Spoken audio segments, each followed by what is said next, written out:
story. Our Savior came from glory. How he gave his life on Calvary to save a wretch like me. Oh, I heard about his groaning, of his precious blood's atoning. Then I repented of my sins and won the victory.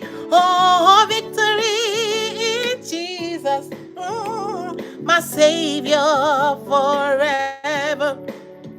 He sought me and he bought me with his redeeming blood. He loved me and I knew him, and all my love is due him. He plunged me into victory beneath the cleansing flood. I heard about his healing, of his cleansing power revealing, how he made the lame to walk again, and he caused the blind to see. And then I cried out, Lord Jesus, come and heal my broken spirit. And somehow Jesus came and brought me the victory. Oh, victory in Jesus is my Savior forever. He sought me and he bought me, yes, with his redeeming blood. He loved me and I knew him, and all my love is due him. He plunged me into victory beneath the cleansing flood. Yes, I bring you a word of encouragement today. Jesus, the scripture says, that while we were yet in our sins, he died. The angel came and said to Mary, call and to Joseph, you shall call his name Jesus, because he will deliver his people from their sins. Jesus came to give us power over sins. He said, tarry here until you receive that power, the power that will make you my witnesses. You can overcome sin today. Sin doesn't have to overcome you. I know there is victory in Jesus. Oh, he's my Savior forever. He sought me and he bought me, oh, with his redeeming blood. He loved me and I knew him, oh, and all my love is due him. He plunged me into victory beneath the cleansing flood. Yes, sir, he plunged me into victory beneath the cleansing flood.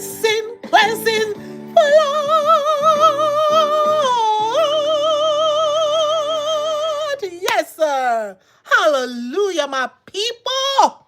I bring you good news today. There is victory in Jesus.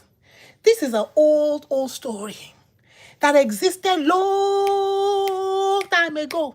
Let me do it as they used to do when we gather together under the tree. We say story, story. We say story. We say once upon a time.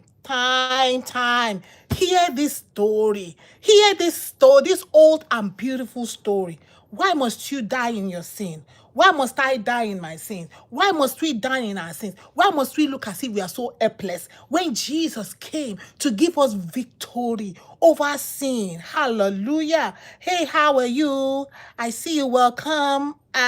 See you. Yes. Amen. Shalom, shalom, shalom. Shalom, everybody. Why must we die in our sins? Why must we continue as if we have no way? As if, listen, FIFA just finished. FIFA, ordinary FIFA, ordinary FIFA. There was a winner. They did elimination. Then they came to first round, second round, third round. Then they came to semi-final. Then they came to final. Somebody won. They were rejoicing. Victory. So why do you think if these people, all this football team, could work so hard, so that what? So that Messi, so that Lamine, so that what's it be my friend? What's it be my friend name self? What's it be my friend? Mbappe, so that them all. Everybody wanted to win. Everybody wanted to carry the golden cup, the golden boot, the golden shafa, the golden whatever they want to carry. Everybody. But you don't have to work so hard. Jesus came and he walked the walk for you. He walked the walk for me. He walked the walk for us. See, all these people, they practice around the clock. Practice and stretch their leg and stretch their leg. Every morning they stretch up and walk and run and go on the field and play. The only thing that we have to do is to obey the Lord Jesus. The only thing that we have to do is to repent of our sins. Hallelujah. What does repentance mean? Maybe here today, maybe somebody have been telling you about becoming a Christian. Be following the Lord Jesus. Not even becoming a Christian, it's following the Lord Jesus. That is the key. Following the Lord Jesus. Not even going to church, but following the Lord Jesus. It starts from there. It starts from there. Let me go to my story today. There was a man. There was a man in the book of Luke. In the book of Luke. And I wanted to do Amos, so I'll still come back and do Amos. But in the book of Luke, there's a man that encountered Jesus. The man was naked. The man was among the tombs. That is where he chose to live. That's where the demons restricted him. Say, you cannot. See, that's what sin does. Sin puts a chain on us. So when they come to take him, I will break the chain. Sin will not let you go. That adultery will not let you go. Fornication will not let you go. Lying and stealing will not let you go. Covetousness will not let you go. Backbiting will not let you go. Malicing people will not let you go. Just wicked, murder and killings and stealing and drunkardness. All these things will not let you go. Sin puts a chain on you. Sin puts a chain on human beings. But Jesus came. When the man encountered Jesus, do you know what he did? I love it that when they came to see him, he was seated at the feet of Jesus. That is what it is. You repent of your sins and you sit. That's you come and follow the Lord Jesus. You come and give Jesus yourself. You come and say, Jesus, this is me. Jesus, this is me. I am a liar. I am a murderer. I am very wicked. I am very covetous. I don't have self-control. Jesus, I am an adulterer. Jesus, I am a fornicator. Jesus, I am this. You bring it to the Lord Jesus. You don't cover yourself. The man was naked. Naked before the Lord Jesus. The world already know your sin. He was naked before the world too because they saw him.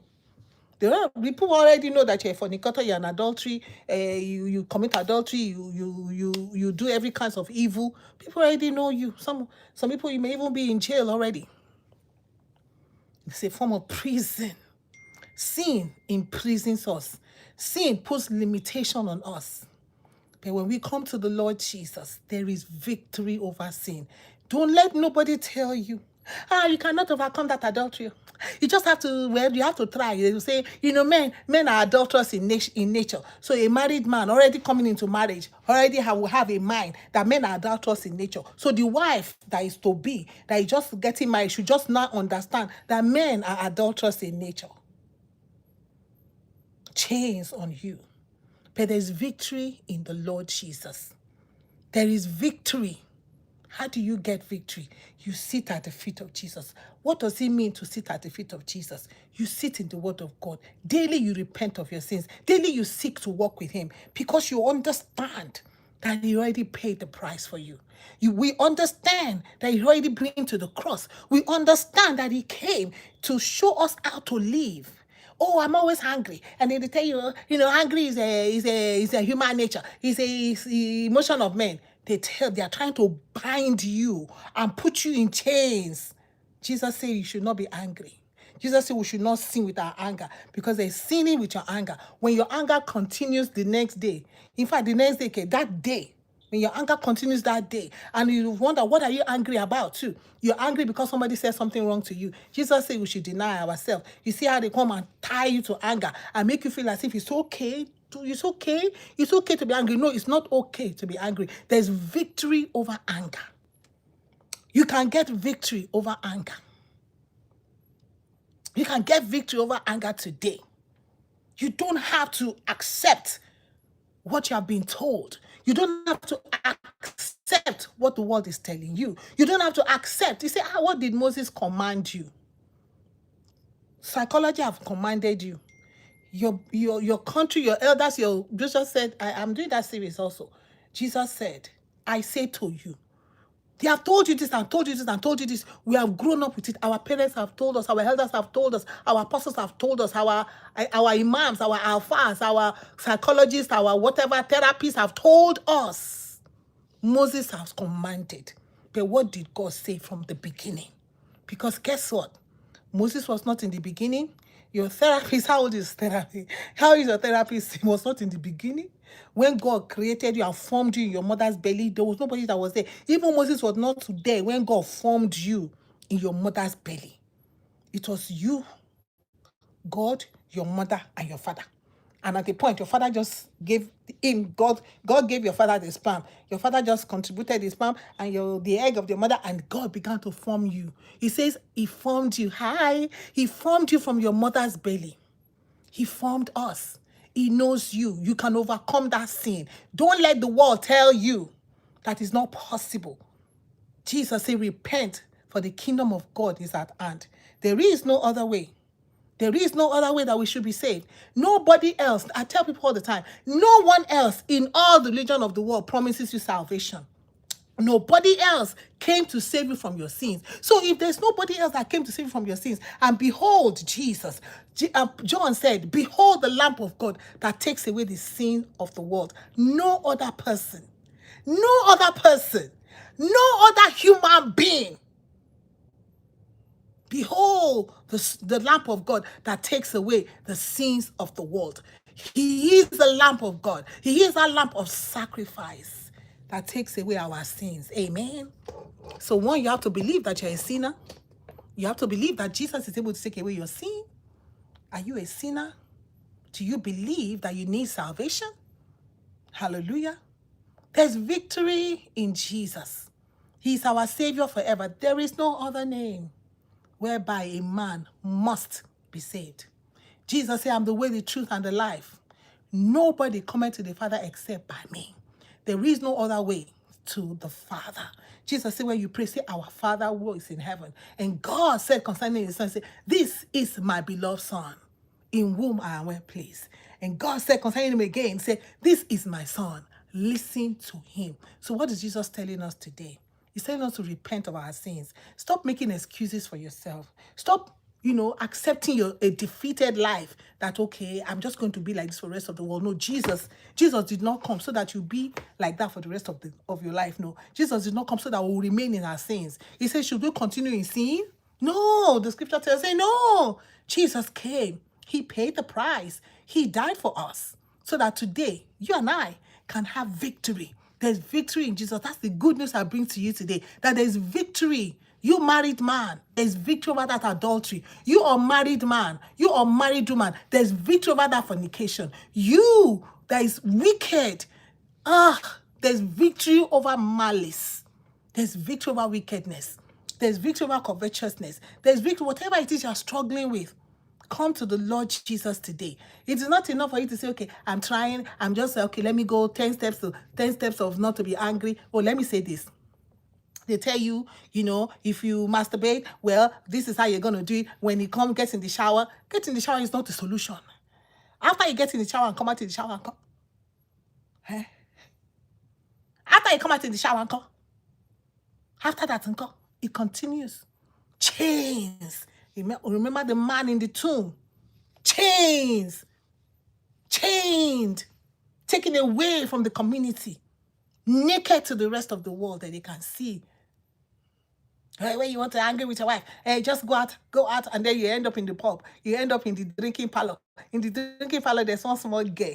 We work pen. After you go and drink, and you come back, did that change anything? No. You need to do what? Deny yourself. You need to take up your cross. We need to repent of that anger. You need to let yourself know, who am I that she cannot talk to me? Who am I? I always tell people this. I said, because your wife did not do what you asked her to do, does not mean she has sinned. Because some husbands make it seem as if, okay, I asked you to do this, you did not do it. They make the wife feel as if they have sinned. No, wife, I come to you today. It's not a sin if you disobey your husband. It's not a sin. Why? Because I tell men, I say, don't you disobey God? Which is sin? Which is sin? Jesus said, you should not be afraid of the man that is able to destroy only your body, because at worst, that's what the husband can do. But rather fear God, who is able to cast both the spirit and the body and the soul and the body, everything into hellfire. So we fear God above man. It's not every time our children will obey us. So what if our children don't do what they're supposed to do? We asked them watch the play, they did not. Did they sin? No, they disobeyed us. So now we have to teach them. You have to honor your parents. In fact, that's the only one who he did not say, oh, wife, listen. He did not say, wife, honor your husband so that your life will be long on the earth. He did not say, husband, love your wife so that your house will be long on the earth. See, these are two things. He's not. Let me shake some water right here.